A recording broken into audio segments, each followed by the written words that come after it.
हाय दोस्तों। आज जिस घटना के बारे में मैं बात करने वाला हूँ वो हुई थी मेरे एक नॉन के साथ आज से करीब 6 साल पहले। पर आज भी जब वो उस बात का जिक्र करते हैं तो मानो उनके रोंगटे खड़े हो जाते हैं।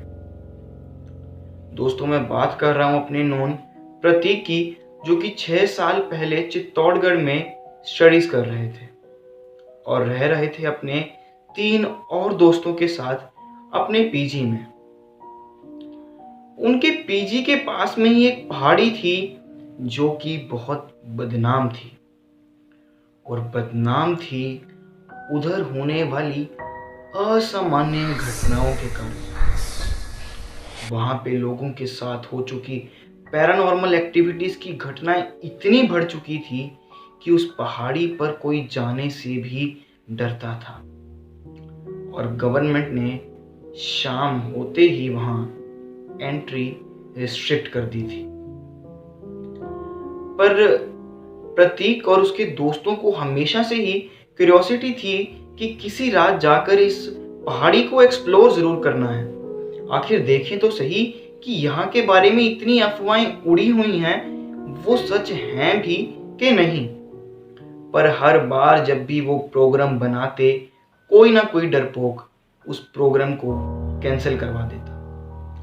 पर इस बार शनिवार की रात थी और सबने ठान लिया था कि जो भी हो जाए हम पहाड़ी को एक्सप्लोर करेंगे ही करेंगे। और जिसको डर लग रहा है वो अपने रूम में बैठे। सबको मनाते करते चारों दोस्त ही फाइनली जाने के लिए तैयार हो गए। अपनी गाड़ी में एक बियर की क्रेट रखी और चारों अपनी गाड़ी लेकर निकल गए उस पहाड़ी की तरफ। दोस्तों, पहाड़ी के करीब पहुंचते ही उन्हें एक परछाई सी खड़ी हुई दिखाई दी।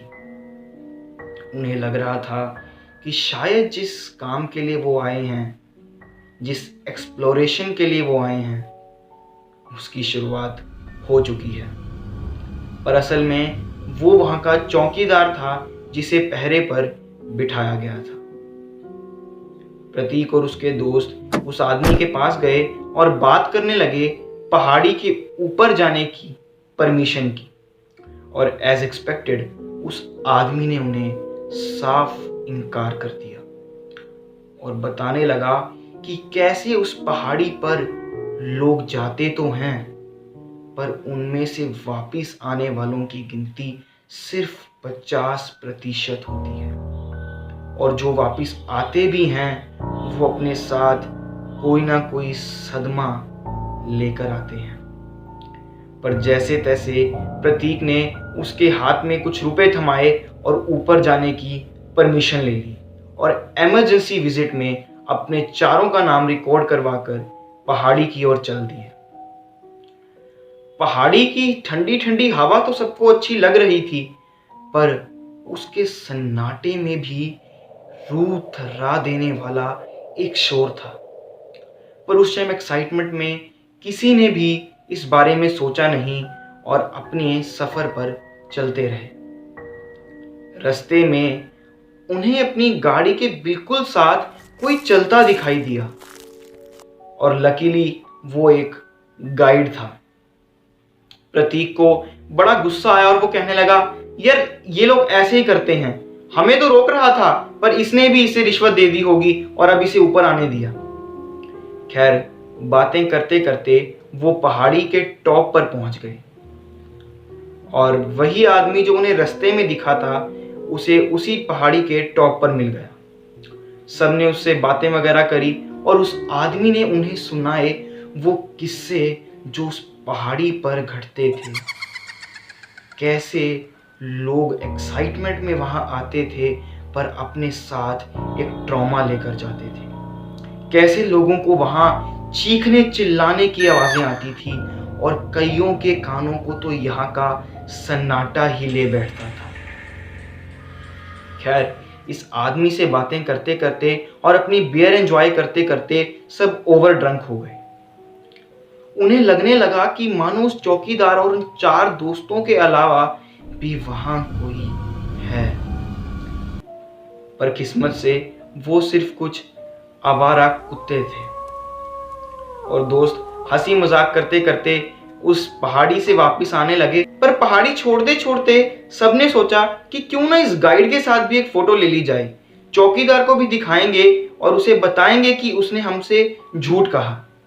कैसे वो हमें इस पहाड़ी पर होने वाली घटनाओं के बारे में सिर्फ डरा रहा था। तो उन दोस्तों ने उस आदमी के साथ कुछ फोटोज क्लिक की और वापस पहाड़ी से नीचे आ गए। अब सब नशे की हालत में थे और उस चौकीदार से बहस करने लगे कि उसने उनसे झूठ कहा। पर चौकीदार ने उन्हें बताया कि साहब, मैं सच कह रहा हूं, ऊपर कोई भी आदमी रात को नहीं जा सकता और जो भी जाता है उसकी बकायदा एंट्री की जाती है और यहां पर आप चारों के अलावा किसी के नाम की एंट्री नहीं है।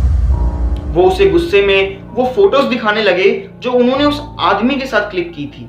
चौकीदार भी अपने डिफेंस में कुछ कहने लगा, पर उन्होंने उसकी बात को इग्नोर कर दिया और नशे की हालत में थे तो उन्होंने चुपचाप अपनी गाड़ी ली और वापस अपने पीजी में आ गए।